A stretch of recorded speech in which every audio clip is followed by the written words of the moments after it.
Very shocking this news to come out so soon. Really quick, let me get a thumbnail up. I bet nobody can see me unless I have a thumbnail. Let's get this out. Let's get this going. Let's see. Sorry about this, guys. This is a very impromptu live stream, and I have to at least get a thumbnail up. There we go. And now people can actually see it. And no, not for kids. Sorry, I'm just still setting up the last bits of the live stream. Give me 1 second, and we will be done with this. Let's see. 0 people so far watching because this has just gone up. This was very random. Let's see. Sorry, I'm still getting this all set up. Okay, there is. Now we have that live. Writer's contract revealed. Regulations on AI. Okay. I think everything is set up now. I've got 1 person watching. Thank you. High five from back here. 1 person watching. I know that this new live stream is out of the blue. Let's get rid of this now. Let's go. So what we are going to do on this live stream is we are going to be reading the new WGA contract live. I'm going to be going through the whole thing, and we're going to talk about it and what this means for the future. And we're just going to read the summary because I got a little look at it, and it is very complicated. Let me see. Where was the summary that I saw? Let me see. WGA contract summary 2023. Let's see. Where was that? There we go. Contract materials. Here we go. Okay. Summary. Yes, I think that this is it. The new writer's strike contract is live. Let's see if we can get this going. Following summary is a deal of terms for 2023 MBA. Okay, I'm just going to show you guys the article here. Let's see. Share screen. Share. There we go. And we are all ready to read the contract together and talk about it together. Thank you, anybody who showed up in the live stream tonight. And let's go on and talk about it. So the term of agreement is September 25th. So it started yesterday through May 1st, 2026. And so first of all, we're going to talk about the increase.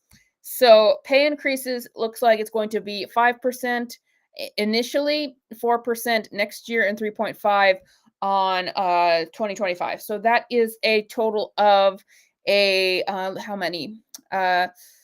Like 12.5 increase over the next 3 years. And so once again, this is a very short contract. It's only going to go on for 3 years. So let's see here. Very short contract. I assume that they're using this just to tide over to later, when I think that they're going to hash it out a little more because they've been losing so much money on this thing. They want to wait until they have more time to think about what they really want. And that's why they've given such a short window. Mostly 3% each year. Few rates increase only once or do not increase over the contract. These exceptions are the result of patterns established in the industry. Okay. Increased health and pension contribution rate. I'm trying not to read the whole thing out loud because I'm concerned that I'm going to get a copyright strike. But okay, let me see. I am not entirely sure how to read the health fund and pension plan. But increased health and pension contributions for the writing team. Each writer or writing team employed for a script will receive pension and health contributions up to the relevant cap as though they were a single writer rather than splitting the applicable cap. Okay, so health insurance for anybody, not just a part of a writing team, but individual writers. Okay, this is the big part. This is artificial intelligence. This is the part that was getting everybody under everybody's skin. So artificial intelligence. We have established regulations for the use of artificial intelligence, AI, in the following ways. And this is what I read about just a minute ago. AI can't write or rewrite literary material. And AI-generated material will not be considered source material under the MBA, meaning that AI-generated material can't be used to undermine a writer's credit or separated rights. So I should probably read this all together so you can get the entire picture on that. A writer can choose to use AI when performing writing services if the company consents and provided that the writer follows the company policies but the company can't require the writer to use AI software when performing writing services. So, two things. First of all, AI can't be used to write literary material. It can't solely be used. It cannot be used to rewrite the material. If a writer uses AI when doing its writing job, I assume, like, I don't know, looking up a title, that might be something that falls under this contract. Then they can do that as long, they have to make it clear. That's what I'm reading here, that they have to make it clear that they're using AI and that their company can't require them to use AI. And store closed. The company must disclose to the writer if any materials given to the writer have been generated by AI or incorporate AI generated material. So that if like, I don't know, Disney is approaching somebody with their writing material, then they have to be clear that that's what they're doing. They cannot sneak in write AI material anymore. Though I guarantee, and I was talking to a person right before this, that is going to happen, that they are still going to try to sneak in AI material. Last thing, the WGA reserves the right to assert the exploitation of writers' material to train AI is prohibited by law. So if you are trying to get a reaction out of AI and try to develop it, then you're not going to be able to do that. You can't take somebody's script from anything and feed it to AI to attempt to train it. But once again, I bet illegal things are going to happen. But overall, this is overall good to me because it sounds like it's using AI as a tool. It does not sound like it's using it as a replacement. And in my opinion, that's how AI should be used. It should be used as a tool when necessary, not as a replacement. And guys, I see people freaking out over this still. And it's like, we're not going to you can't stop AI. You're not going to completely stop AI. It's like asking for CGI if you were back in the 90s, say, or even the 80s, saying that you don't want CGI to be a thing. You want it gone. You don't want CGI to be used anywhere. That's what I think of people who say that AI just needs to not be used at all. It's going to be used. Once new technology that poses any kind of benefit is discovered, it's not just going to go away.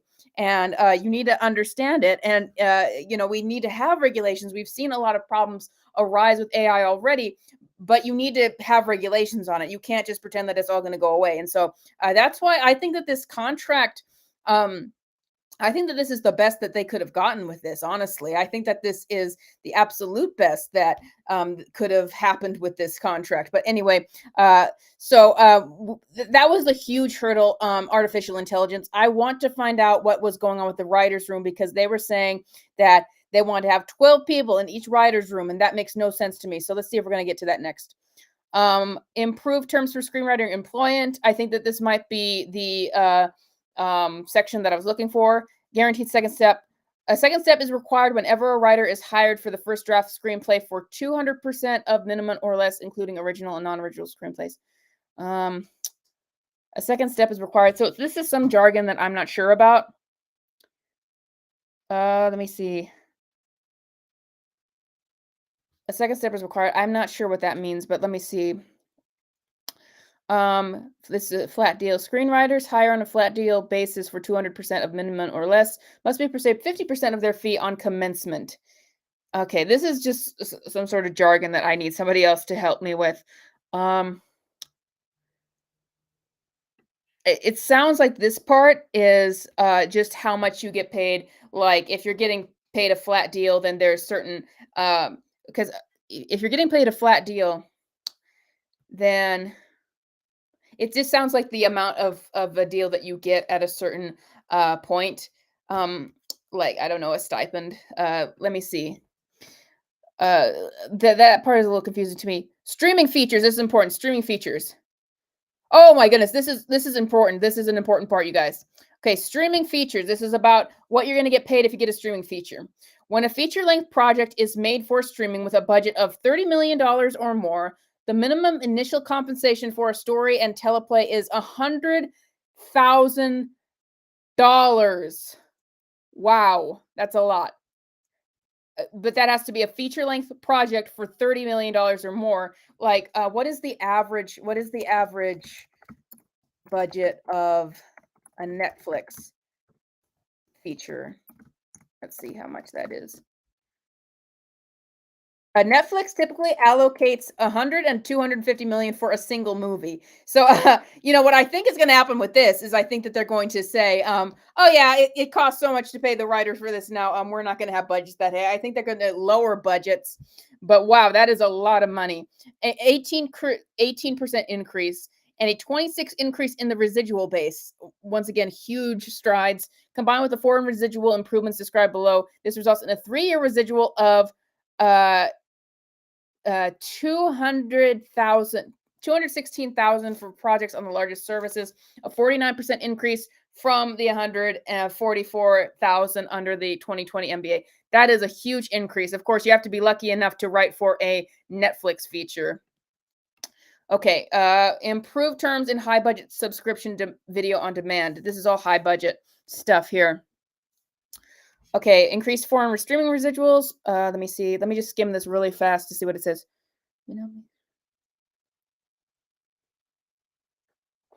So streaming residuals will now be based on foreign numbers as well as domestic.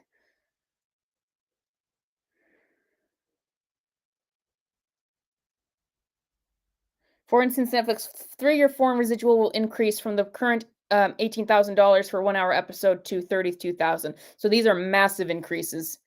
Oh my goodness. Viewership based streaming bonuses. This is another big one.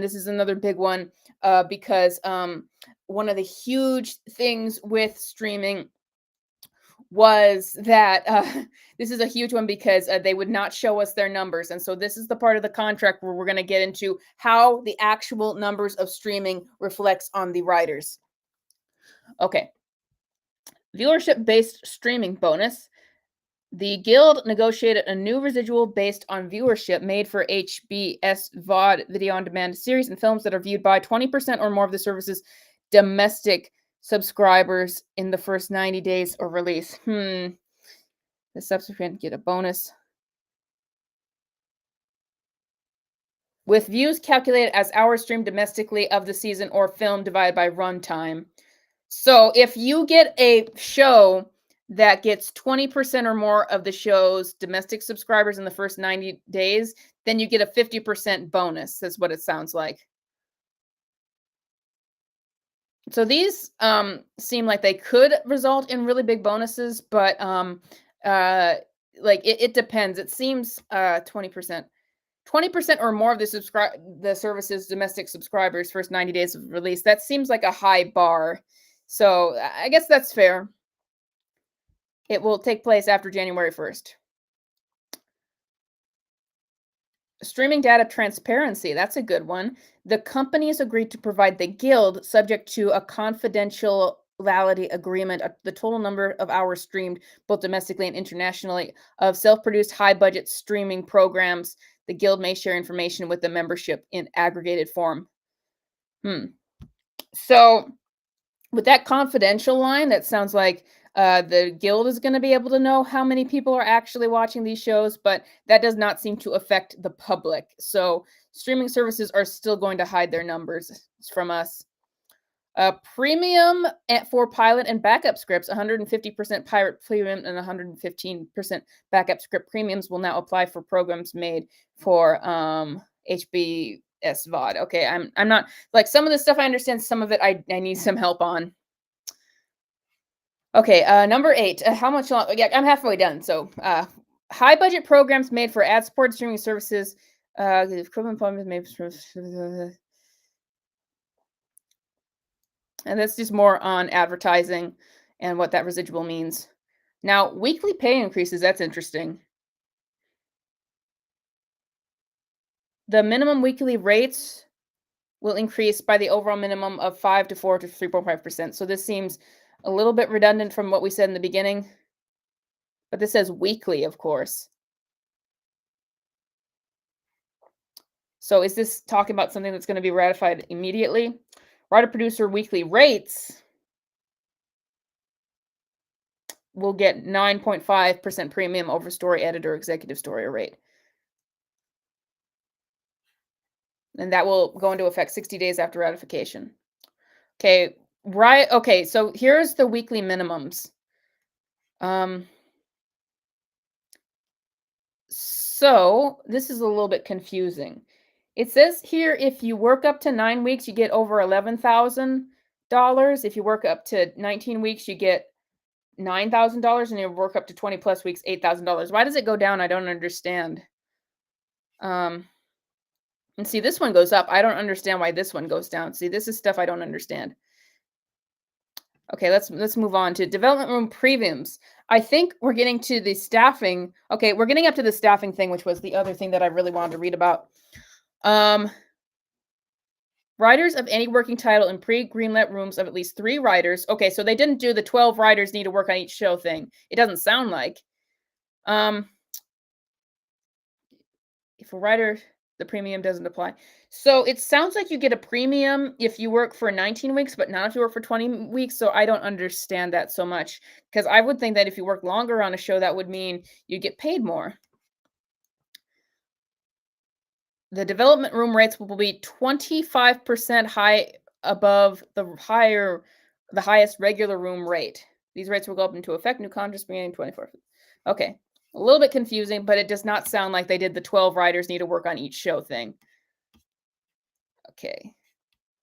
Let me get you guys in the chat up because I'm not seeing it scroll. Let me see if I can get you guys in the chat up again. Sorry about this. Here we go. The chat's up. Now I can see you guys. Oh, I guess it's kind of wrecking this, so I'll just go put it back. Anyway, staff writer script fees. Staff writers must be paid fees for the episodes they write. Yeah, I think we knew that. And see, this one's going up. I just don't really understand.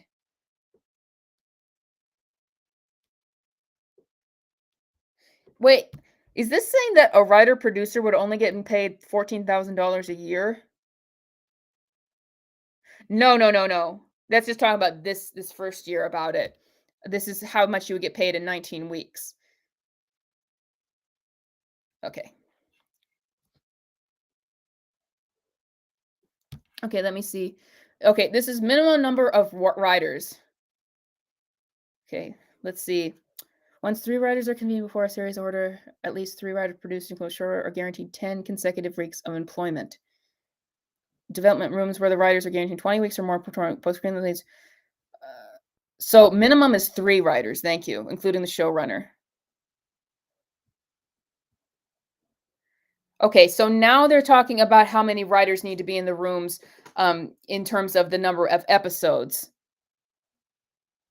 If there's 6 or fewer episodes, 3 writers, and including producers. If there are 7 to 12 episodes, 5 writers or 3 writer producers.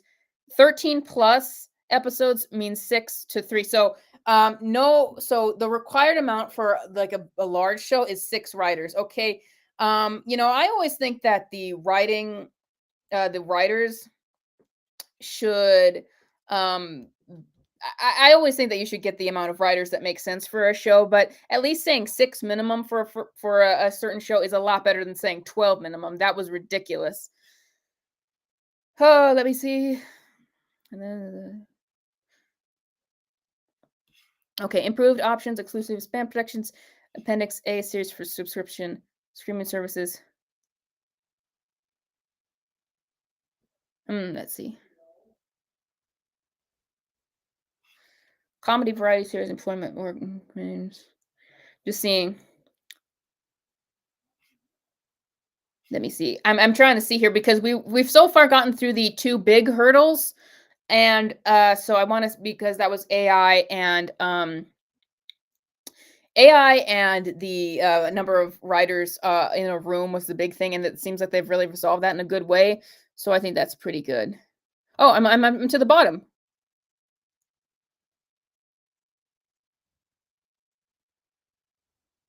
We agreed to increase the number of episodes on a new made-for-broadcast series that can get a single free promotional run from 2 to 3, but with the number of episodes capped to no more than 25% of a season.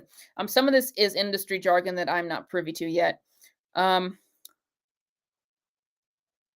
So you can exhibit a long-form program made for TV in theaters for not more than 8 days, at least 40 days after the program's release on the original streaming platform. So you can only exhibit TV shows in movie theaters if they've gone on TV for a certain amount of time.